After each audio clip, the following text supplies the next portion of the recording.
ביאור משנה ח'. Explanation for משנה ח'.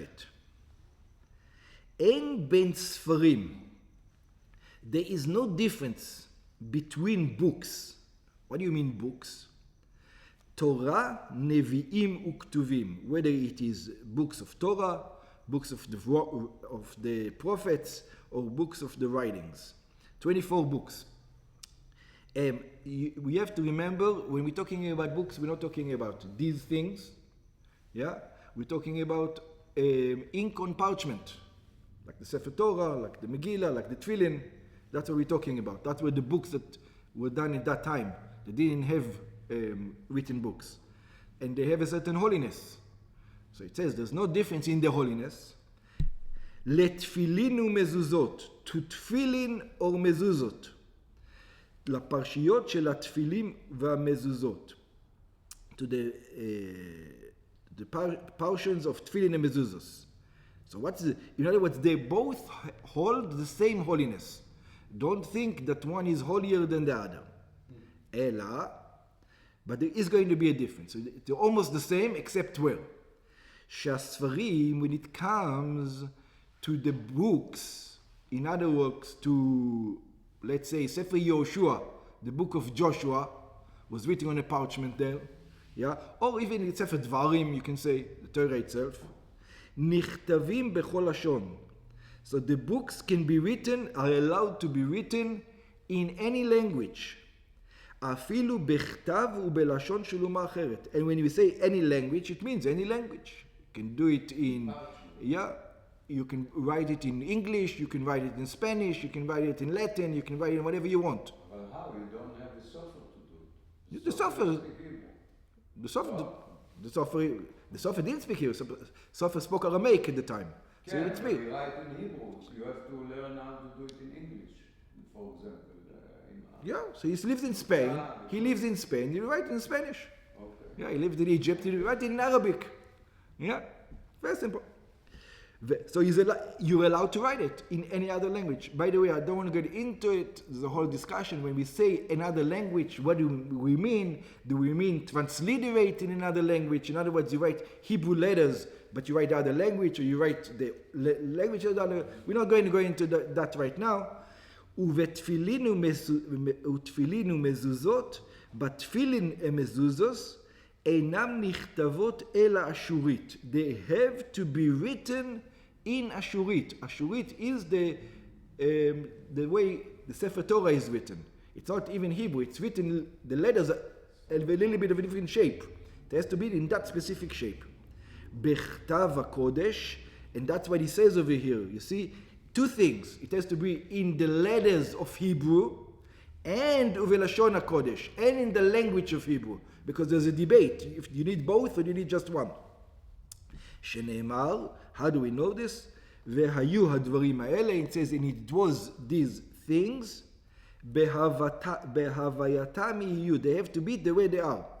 Shelo yishtanu mitzorotam velashonam, they're not allowed to change from the way they are, ela letafram begidim, but you have to, all these things, you have to sew them with sinews, ולטמא הידיים שווים הם, and they impurify the hands exactly the same.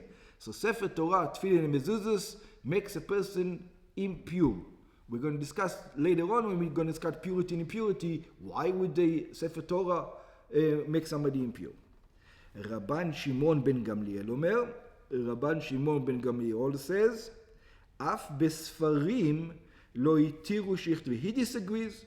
He says, I don't agree that you're allowed to write the Torah or the prophets or the writings in other languages. He says maybe in some, we're going to see some, he's going to specify which ones, but not in any other. You cannot write it in Spanish. There's no such things. Af besfarim lo itiru. It says you're not allowed to write, let's say, the book of Joshua in Spanish, בלשון אחרת, in another language, מלבד לשון הקודש, besides Hebrew, אלא יוונית, except Greek.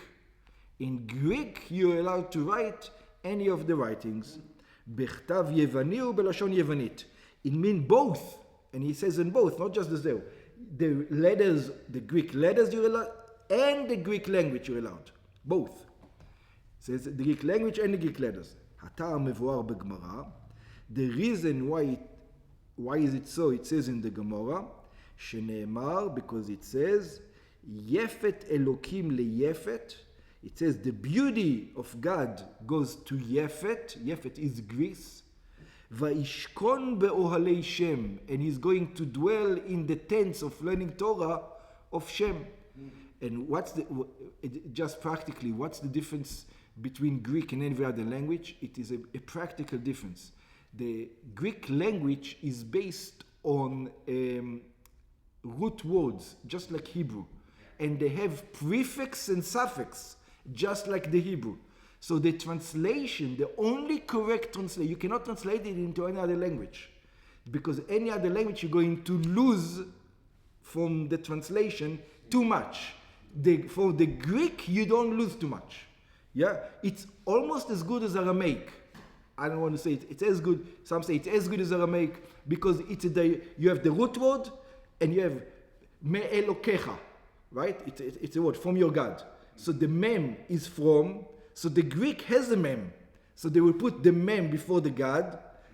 Elokim and cha, your. The Greek also have the your, one letter. Yeah. So it is exactly just like the Hebrew. So you don't lose anything. Yeah. In English, it loses a lot. By the way, how much does it lose in English? Even a simple word from your God, English is already not the correct translation. Because you don't know who you're talking to. Are you talking to a male? You're talking to a female? You're talking to a zer? In Elokecha, you're talking to one person, and you can be talking about many gods or one God. The Greek will have it in the words already. All the details will be the same way as in Hebrew. That's why you can translate into Greek. יפיפותו של יפת, היינו הלשון היוונית שהיא הלשון היפה משל כל בני יפת. So Greek is the nicest one.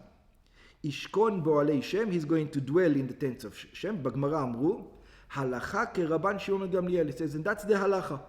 The halacha is like רבן שמעון גמליאל, וכן פוסק הרמב"ם. Also the Rambam writes that Greek books are okay to write Sefer Torahs, yeah, on parchment.